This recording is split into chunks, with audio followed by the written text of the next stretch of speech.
এইখানে আমি এটাও আমি গতকালকে ইসের আমেরিকারই ইউএসএরই আর একটা, এটা নিউ ইয়র্ক টাইমস অথবা ওয়াশিংটন পোস্ট কোন একটা, আমি ভুলে গেছি। তো তারা একটা অ্যানালাইসিস দিয়েছে যে আমেরিকার যে আপনার ট্রাম্প অ্যাডমিনিস্ট্রেশনের ট্রাম্পকে যারা বোঝাচ্ছেন এবং সেখানে যারা থিঙ্ক ট্যাঙ্ক আছেন যারা, যে তাদের ধারণা এবং ইনক্লুডিং ট্রাম্প, প্রেসিডেন্ট ট্রাম্পের প্রশাসন এবং ট্রাম্প, তার ধারণা যে এই মুহূর্তে ট্রাম্প সঠিক ডিসিশনে আছেন এবং সঠিক জায়গাটাতেই আছেন, যুদ্ধের প্রথম দিকে যাই হোক না কেন। এবং উনি যে ব্লকেটটা দিয়েছেন এটাও ঠিক আছে, এবং তাদের লজিকটা হলো যে এই যে ব্লকেটটা তারা দিয়েছেন এটা ট্রাম্পের কথা, ট্রাম্পের ঘনিষ্ঠ যারা তাদের কথা, এবং ট্রাম্পের সাইকিটাও এরকম যে হুম। তারা যে ব্লকেটটা দিয়েছেন এই ব্লকেটটা কাজ করছে, তাদের ধারণা এটা কাজ করছে।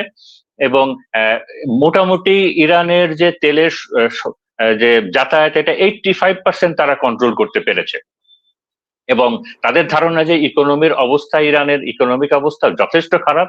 তো ইরানের এই ব্লকেটটা আরো কিছুদিন কন্টিনিউ করতে পারলে ইরান উইল ব্রেক ডাউন। এটা হলো 1 নম্বর পয়েন্ট। আর 2 নম্বরে তারা বলছে যে অলরেডি গত পরশুদিন ইরানের ইরানের যেহেতু অনেকদিন ধরে ইরানের উপরে স্যাংশন চলছিল, অর্থনৈতিক স্যাংশন, ইরানের অনেক লোন আছে, আইএমএফ, ওয়ার্ল্ড ব্যাংক এবং সেন্ট্রাল ব্যাংক এরকম লোন আছে।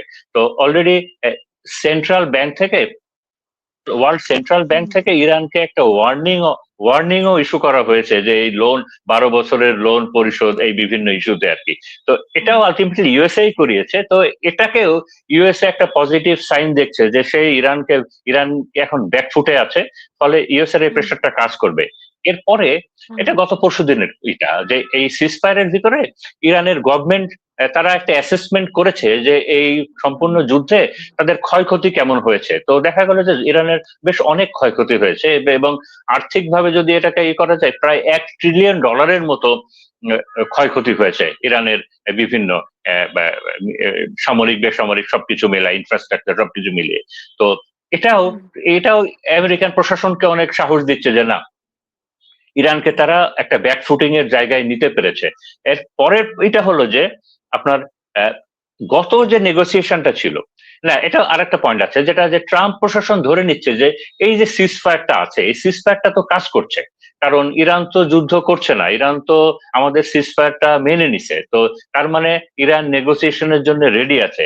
একই সাথে এই ট্রাম্প প্রশাসন মনে করে এবং ট্রাম্প মনে করে যে যে আমেরিকার প্ররোচনায়, আমেরিকার রিকোয়েস্টে বলি অথবা আদেশে বলি, লেবানন ফ্রন্টে যে যুদ্ধটা বন্ধ ছিল এটা তো ইরানের উপরে একটা দয়া করা হয়েছে আর কি, এটা তো ইরানের উপরে একটা অনার দেওয়া হয়েছে, একটা সম্মান দেওয়া হয়েছে।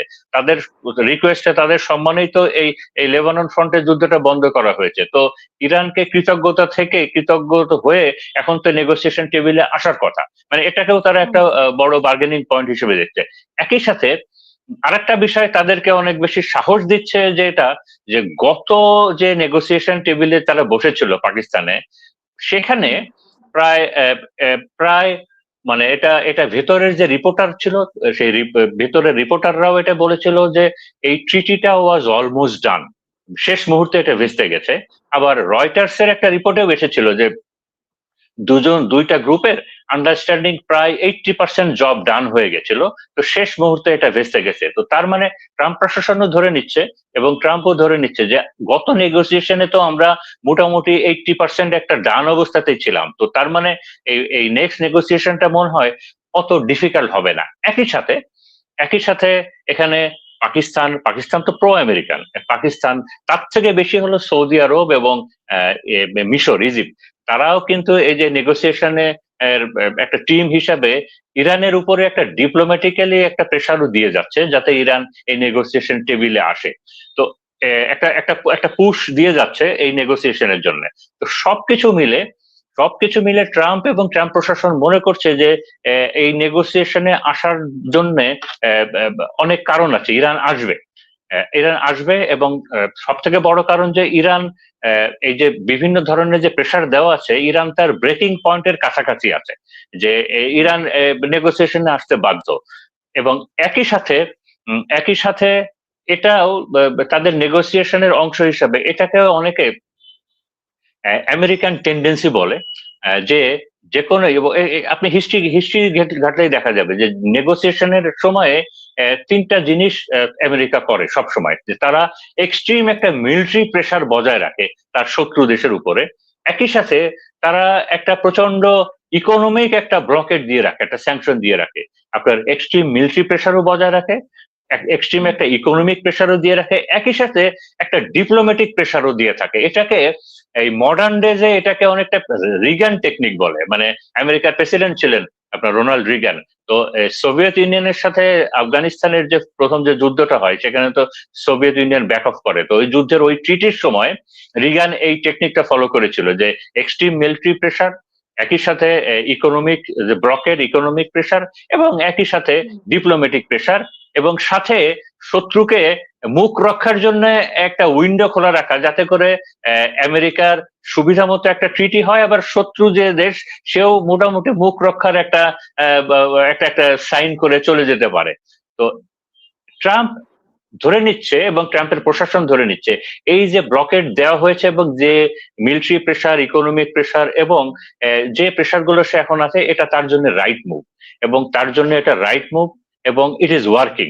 কিন্তু এইখানেই আমার কথা না, এটা আমেরিকান থিঙ্ক ট্যাঙ্কদেরই কথা, আমেরিকান মিডিয়ারই কথা, যে এটা রাইট মুভ আসলে না। কারণটা হলো এই ইরানের ব্রেকিং পয়েন্টটা আরো দূরে।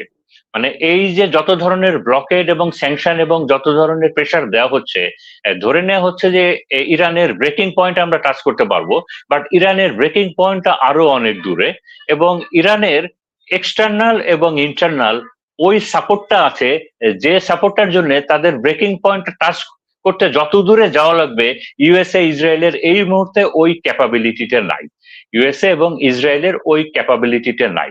তো এ কারণেই আমি এই মুহূর্তে আপনার একটা যে ভালো একটা ট্রিটি হবে, এইটার আমি ওইভাবে আশা দেখছি না।